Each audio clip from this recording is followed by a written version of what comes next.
Well, I got a second leg of lamb. So, why don't we show you how to butterfly leg of lamb? Hard part's kind of done. Let's get the jet net off.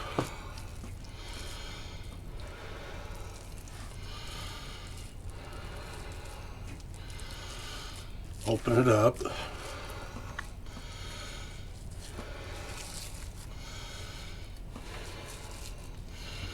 Let's decland it.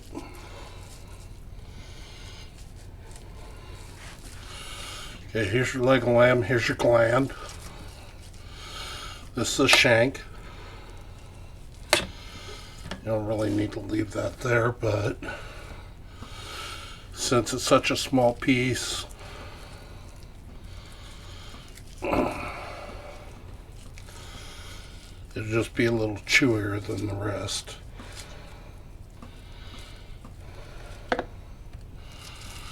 So, we'll open this up.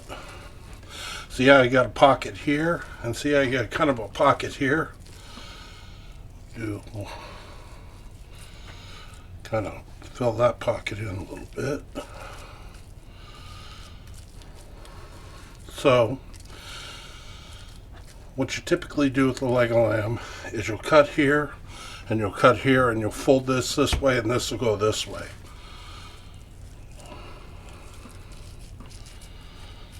There's a couple reasons you can do the butterfly. If you want to roll it and stuff the leg and marinate, we can do that.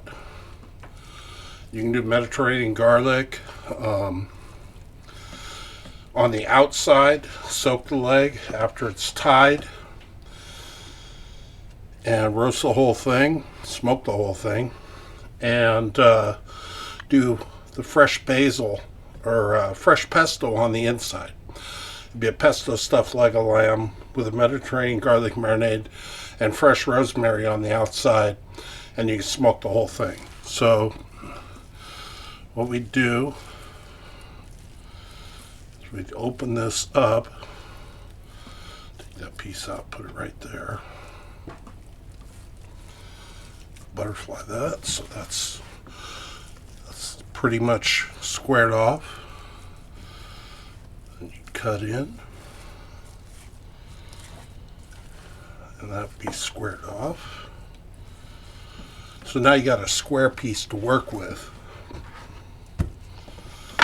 And if we want to, we could coat it with stuff. Find out which side's got more fat. Roll it, and I'll teach you guys how to tie. Get the shape. And where's my string?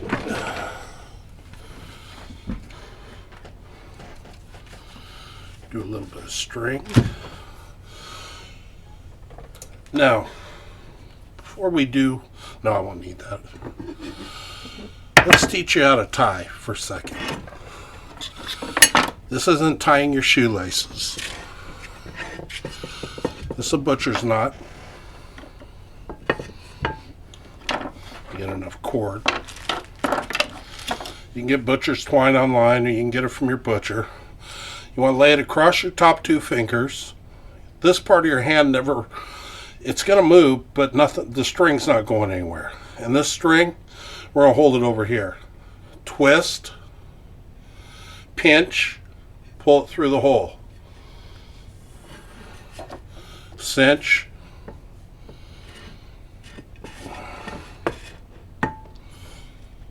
Once you get it cinched down to where you want, you can lock it.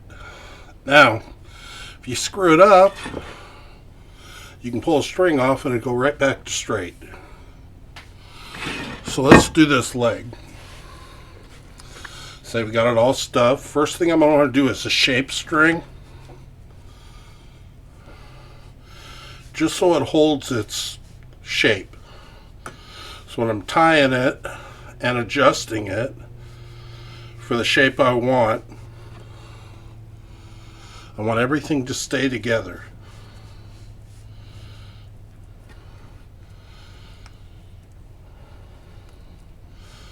And you lock that string when you get it to where you like it.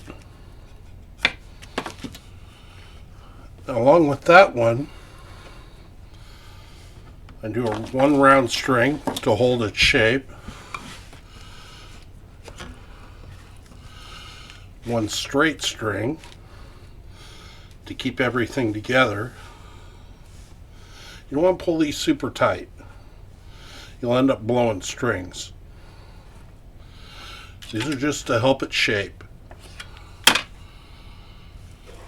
Now on the long side, long fat side, we're going to start spreading our strings out.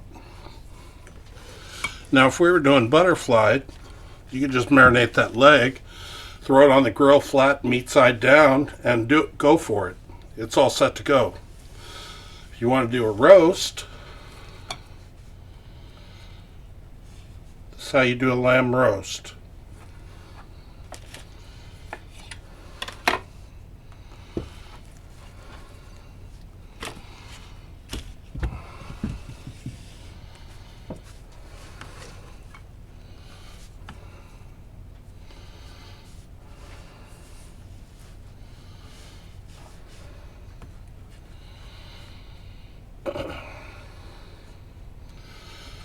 Now, as you can see, I'm going to run out of room, so I'm going to do only one more on that side, and I'll get two more on the other side.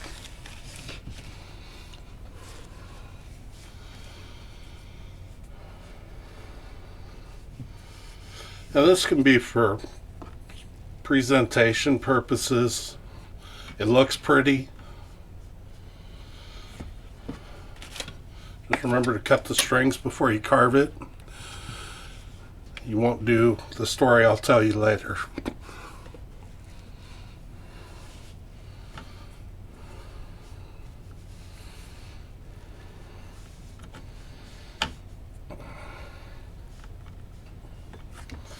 Maybe I'll tell you a story now. I was about 17. Been working for Bristol Farms about a year. And I was working South Pasadena on Fair Oaks and Grevillea. If you guys know that area. At that time, Bristol Farms only had two stores. We had South Pasadena and we had Palos Verdes. I was working meat department. I'd only been there about 6 months. I came over from seafood. There's your boneless leg of lamb. And we had a catering order. The best roast beef is whole top rounds. And I think one of the better seasonings, even though they're not sponsored by me, but they're fantastic seasoning. It's very salty, so you have to go gingerly with it, is Limburg and Snyder Porterhouse and Roast seasoning. It makes roast beef phenomenal. So we had about 8 of these full inside rounds. So they're huge. They're as big as my board. And I was a kid, and I was told to slice up these roast beefs. So I'm like, all right, I get the pan, I set it up, and I start slicer and start getting nice even consistency and start layering them out. And got one pan, get another pan. And I've gone through about 3/4 of the roast, and I start noticing something. These pieces of weird string kind of in my roast beef. Well, they didn't tell me there was string on the roast beef. And I didn't know, so I went to my meat manager and told him, hey, there's string in the roast beef. And, well, the catering order had to be redone. We had to re-roast the roast beef. And we got to eat the string on roast beef for lunch. So for months and months after that, I got teased about no string attached, no strings attached, because I left the string on the roast beef when I sliced it. So that's the famous string story. The only people who really know that anymore, maybe Garth Smith or Frank Fusi or Bobby Welliver. They were the only guys around still when I was starting out. All right, thank you.